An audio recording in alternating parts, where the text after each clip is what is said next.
అమ్మా, సింహాన్ని ఎవరు సృష్టించారు? షైనీ, సింహాన్ని, అడవి జంతువులను, భూమి మీద నడిచే పశువులన్నింటినీ దేవుడే సృష్టించాడు. 6వ రోజున వీటిని సృష్టించాడు షైనీ.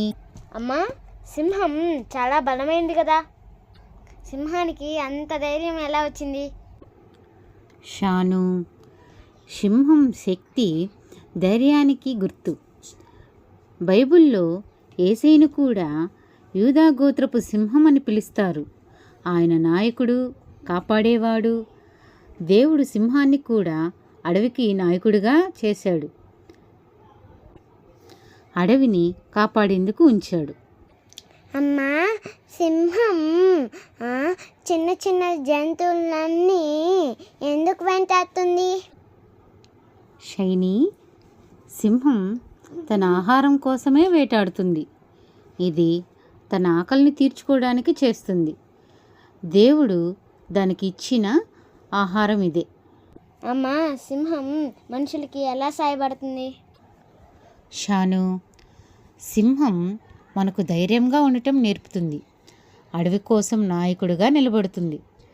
దాని ద్వారా సమాజంలో మనం ఎలా నిలబడాలో నేర్పుతుంది. అమ్మా, చీమల్ని ఎవరు సృష్టించారు? షైనీ, చీమను మరియు నేల మీద ప్రాకే పురుగులన్నింటిని కూడా దేవుడే సృష్టించాడు. 6వ రోజున దేవుడు వీటన్నింటినీ చేశాడు. షైనీ, అమ్మా, దేవుడు చీమల్ని ఎందుకంత చిన్నగా చేశాడు? షాను, చీమలు చిన్నవే అయినా అవి చాలా తెలివైనవి. చీమను చూసి మనం ఎన్నో విషయాలు నేర్చుకోమని బైబిల్ మనకు చెబుతుంది. షాను, అమ్మా, చీమలు మనల్ని ఎందుకు కుడతాయి? షైనీ, చీమలు తమ ఆహారాన్ని, కుటుంబాన్ని రక్షించుకోవడానికే కుడతాయి, కానీ కోపంతో కాదు. అవి కావాలని ఎవ్వరికీ హాని చేయవు. అమ్మా, చీమల్ని దేవుడు ఎందుకు సృష్టించాడు? షాను, చీమలు మనకు కష్టపడటం, ఐకమత్యంగా ఉండటం, క్రమశిక్షణగా ఉండటం, సోమరితనం లేకుండా ఉండాలని నేర్పుతాయి. అమ్మా, పావుని ఎవరు సృష్టించారు? షైనీ, పాముని కూడా దేవుడే సృష్టించాడు. 6వ రోజునే సృష్టించాడు. అమ్మా, పాము మంచిది కాదు కదా, దేవుడు ఎందుకు సృష్టించాడు? షాను, దేవుడు సృష్టించినప్పుడు పాము మంచిదే, చాలా వివేకం కలిగినదే. అయితే ఆ తెలివిని సాతాను చెడు కోసం వాడుకున్నాడు. అందుకే పాముని అందరూ ద్వేషిస్తారు.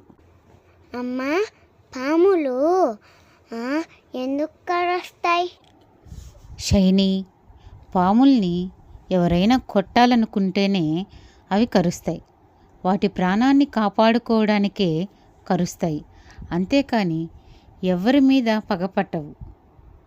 అమ్మా, పాములు మనుషులకి ఎలా సహాయపడతాయి? షాను, పాములు పాపాన్ని గురించి, దేవుడి పరీక్షల గురించి గుర్తు చేస్తుంది. మనకు జాగ్రత్తగా ఉండటం, తెలివిగా ఉండటం నేర్పుతాయి.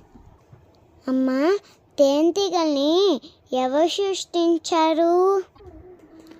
షైనీ, తేనెటీగల్ని, ఎగిరే పురుగుల్ని అన్నీ దేవుడే సృష్టించాడు.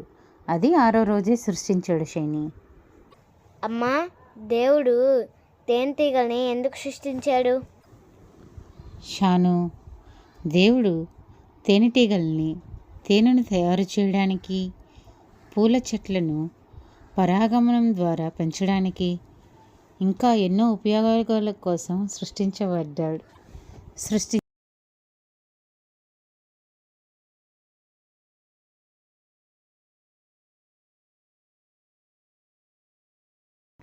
అమ్మా, తేనెటీగలు మనల్ని ఎందుకు కొడతాయి? షైనీ, తేనెటీగలు వాటి గూడును రక్షించుకోవడానికి కుడతాయి, ఊరికే ఎవరిని కుట్టవు. అమ్మా, తేనెటీగలు మనుషులకి ఎలా సహాయపడతాయి? షాను, తేనెటీగలు మనకు మధురమైన తేనెను ఇస్తాయి. మనం కష్టపడకుండానే అవి చాలా కష్టపడి అందిస్తాయి. అందమైన పూల చెట్లను పెంచి మనం ఈ సృష్టిలోని అందాన్ని చూసి ఆనందపడేలా చేస్తాయి షాను. చూశారు కదా ఫ్రెండ్స్, 6వ రోజున దేవుడు జంతువుల్ని, పురుగుల్ని చేశాడు. ఇంకా ఇలాంటి మరిన్ని వీడియోస్ కోసం మా ఛానల్ని సబ్స్క్రైబ్ చేసుకోవడం మర్చిపోకండి. షాను మరియు షైనీ వీరిద్దరిలో మీకు ఎవరు నచ్చారో కామెంట్ చేయండి.